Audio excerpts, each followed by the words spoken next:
इसरो के बटन दबाते ही लूना 25 को लगा तगड़ा झटका। चंद्रयान 3 और लूना 25 में चांद पर पहले उतरने की लगी होड़। इसरो ने बड़ा कर दिया खेल। रूस यूक्रेन युद्ध के चलते हुए आखिर लूना 25 पर क्यों लपक पड़ा रूस, जानेंगे असली वजह। चांद पर उतरने से पहले ही इसरो ने कर दिया है तगड़ा धमाका। दोस्तों, आज के इस वीडियो के माध्यम से हम जो बात आपको बताने वाले हैं उसको सुनकर हर एक भारतीय झूम उठेगा। जी हां दोस्तों, यहां पर भारत और रूस में चांद पर उतरने को लेकर होड़ लग चुकी है कि चांद के साउथ पोल पर किस देश की सबसे पहले लैंडिंग होने वाली है। इसी कड़ी में इसरो की तरफ से एक बड़ा कदम उठा लिया गया है, जिसके चलते यहां पर रूस का लूना 25 भारत के चंद्रयान से पीछे रह जाएगा। इस खबर के आने के बाद से हमें रूस चिंतित दिखाई दे रहा है, क्योंकि रूस ने कभी भी ये नहीं सोचा था कि यहां पर दक्षिण पोल पर भारत रूस को हरा देगा। दोस्तों, कुछ समय पहले सब कुछ ठीक चल रहा था, लेकिन इसी बीच एक खबर निकल कर आ गई रूस की तरफ से, जिसमें रूस ने कहा कि वो अपना लूना 25 मिशन लॉन्च कर रहा है और इस मिशन को चांद पर भारत से पहले उतारने की प्लानिंग रूस कर रहा है। और इसी बीच भारत भी काफी ज्यादा टेंशन में आ गया था, क्योंकि आप ये बात बहुत अच्छे से जानते होंगे कि भारत दक्षिण पोल पर अपने यान की लैंडिंग कराने वाला पहला देश बनने जा रहा था। लेकिन इसी बीच रूस ने एक अनाउंसमेंट किया, जिसके बाद भारत के वैज्ञानिकों को लग रहा था कि भारत अपने नाम जो उपलब्धि लिखने के लिए चांद पर अपने चंद्रयान 3 को भेज रहा था, वो उपलब्धि शायद भारत को नहीं मिल पाएगी। 1976 में रूस की तरफ से अपना लूना 24 मिशन को लॉन्च किया गया था, जो कि चांद की सतह पर जाकर चांद की मिट्टी को लेकर सुरक्षित पृथ्वी तक आ गया था।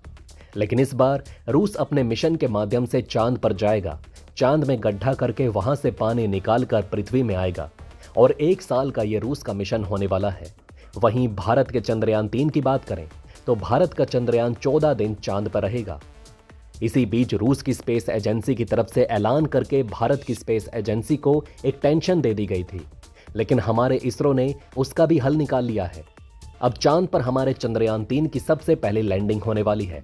दोस्तों, रूस की तरफ से जब वही जगह चुन ली गई थी जहां भारत का चंद्रयान 3 रिकॉर्ड बनाने जा रहा था। इसके अलावा जो चंद्रयान 3 चांद पर जाकर करने वाला है, वो काम रूस भी करने वाला है, क्योंकि रूस ये बात अच्छे से जानता है कि अगर भारत से पहले इस जगह पर रूस पहुंच गया तो रूस के नाम एक बड़ा रिकॉर्ड बन जाएगा। और इसी रिकॉर्ड के चलते हुए आनन फानन में रूस की तरफ से अपना लूना 25 लॉन्च किया गया। दोस्तों, पहले ये जान लेते हैं कि अचानक से रूस को भारत का चंद्रयान 3 देखकर ही अपना स्पेस मिशन क्यों याद आया। ये सवाल आपके मन में भी आ रहा होगा, तो आपकी जानकारी के लिए बता दें कि ये काम पुतिन के इशारे पर हुआ है। जैसे ही भारत ने अपना चंद्रयान 3 मिशन लॉन्च किया, उसी के बाद से ही रूस के राष्ट्रपति पुतिन की तरफ से इस काम को करने की अनुमति दे दी गई। एक तरफ तो अभी तक पुतिन रूस यूक्रेन युद्ध में बिजी चल रहे थे, लेकिन वहीं दूसरी तरफ जब भारत को आगे बढ़ता हुआ देखा तो उनकी तरफ से बर्दाश्त नहीं किया जा सका, और इसी के चलते हुए जल्दी से उन्होंने अपने लूना 25 को लॉन्च करने की प्लानिंग करनी शुरू कर दी, और भारत से पहले ही चांद पर लैंड करवाकर वो जो उपलब्धि भारत को मिलने वाली थी, वो उपलब्धि अपने नाम कर लेना चाहते हैं। लेकिन कहते हैं ना, भारत के वैज्ञानिक किसी से कम नहीं। उनकी तरफ से भी एक ऐसा प्लान किया गया कि अब चाहकर भी लूना 25 भारत से पहले चांद पर लैंडिंग नहीं कर पाएगा। इससे पहले जब लूना 24 को रूस की तरफ से छोड़ा गया था, तो वो भी 38 घंटे के बाद चांद पर पहुंच गया था, जबकि रूस ने इस चीज को 1976 में अंजाम दिया था। यानी कि आप अंदाजा लगा सकते हैं कि उस समय भी रूस के पास कितनी ज्यादा शक्ति और टेक्नोलॉजी मौजूद थी। दोस्तों, रूस के लूना 25 की जो सफल परसेंटेज है वो काफी ज्यादा कम है। पहले तो खबर निकल कर आई थी कि यह 70% ही कामयाब हो सकता है कि चांद पर सही तरीके से लैंड हो जाए, लेकिन वहीं फिर इसको लेकर स्पेस से जुड़े लोगों ने बताया कि यह 50% कामयाब हो सकता है और 50% नहीं भी हो सकता है। जी हां दोस्तों, नहीं भी हो सकता है।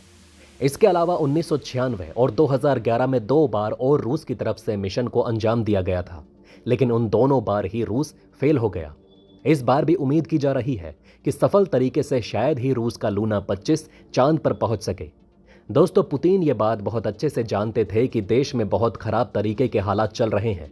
एक तो रूस का यूक्रेन से युद्ध चल रहा है, इसके अलावा देश की जनता भी काफी ज्यादा परेशान हो चुकी है, और इसी के चलते हुए रूस की तरफ से फैसला किया गया कि वो चंद्रयान मिशन को लॉन्च कर देगा, जिसके चलते हुए देश की जनता में भी एक उत्सव देखने को मिलेगा। चीन की तरफ से भी कुछ समय पहले ऐसा करने की कोशिश की गई, वो भी चांद के अंधेरे वाले एरिया में अपने यान को उतारने की कोशिश कर रहा है, लेकिन वो भी साउथ पोल पर अपने यान को नहीं उतार पाया था। इसे लेकर बताया जा रहा है कि इसको ना चीन कर पाया और ना ही रूस कर पाएगा।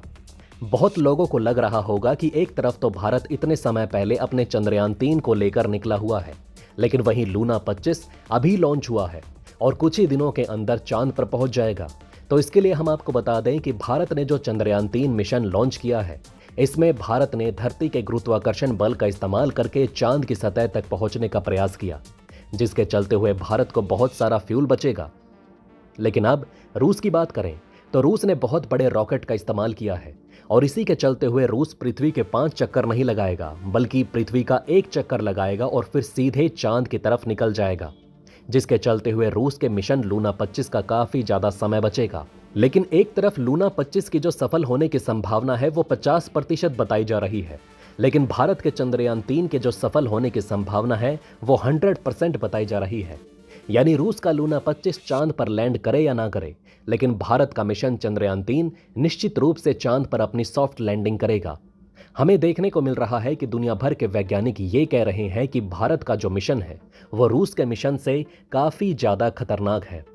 दोस्तों, एक तरफ तो भारत का मिशन पिछले 3 साल में ही तैयार किया गया है। भारत ने जो चांद पर अपना चंद्रयान 3 भेजा है, उस मिशन की तैयारी भारत पिछले 3 साल से कर रहा था। लेकिन अगर हम लूना 25 की बात करें तो इसकी तैयारी रूस 1990 के दशक से शुरू कर चुका था। इसको लेकर बताया जा रहा है कि अगर इसरो चाहे तो यहां पर तारीख से 4 दिन पहले ही अपने चंद्रयान 3 मिशन को आसानी से चांद पर लैंड करा सकता है। लेकिन यहां पर इसरो चांद की ग्रेविटी का इस्तेमाल करके अपना फ्यूल बचा रहा है और भारत का फिजूल खर्च होने वाला पैसा भी बचा रहा है। भारत का चंद्रयान 3 जहां पर उतरने वाला है, उस जगह चांद पर बर्फ जमी हुई है और उसी से वहां पर पानी और ऑक्सीजन की खोज की जाएगी। इस काम को करने के लिए रूस का लूना 25 1 साल के लिए चांद पर रहेगा और वहीं भारत का मिशन 14 दिनों का है। इसके अलावा रूस के लूना 25 में रूस का रोवर नहीं है, यानी कि अगर रूस भारत से पहले भी चांद पर लैंड हो जाता है तो भी चांद पर रोवर चलाने वाला भारत पहला देश बनने वाला है। इसके अलावा जानकारी ये भी निकल कर आ रही है कि जहां पर रूस का लूना 25 लैंड करने वाला है, वो जगह भारत के होने वाली लैंडिंग जगह से 128 किलोमीटर दूर है। यानी आप ये तो समझ गए होंगे कि साउथ पोल पर भारत का चंद्रयान 3 ही उतरने वाला है। तो दोस्तों, आपका रूस के लूना 25 को लेकर क्या कहना है, नीचे कमेंट करके जरूर बताइएगा। इसी के साथ दोस्तों, मैं मिलता हूं आपसे ऐसे ही किसी अगली वीडियो में। तब तक के लिए बने रहें हमारे चैनल पर। जय हिंद, जय भारत।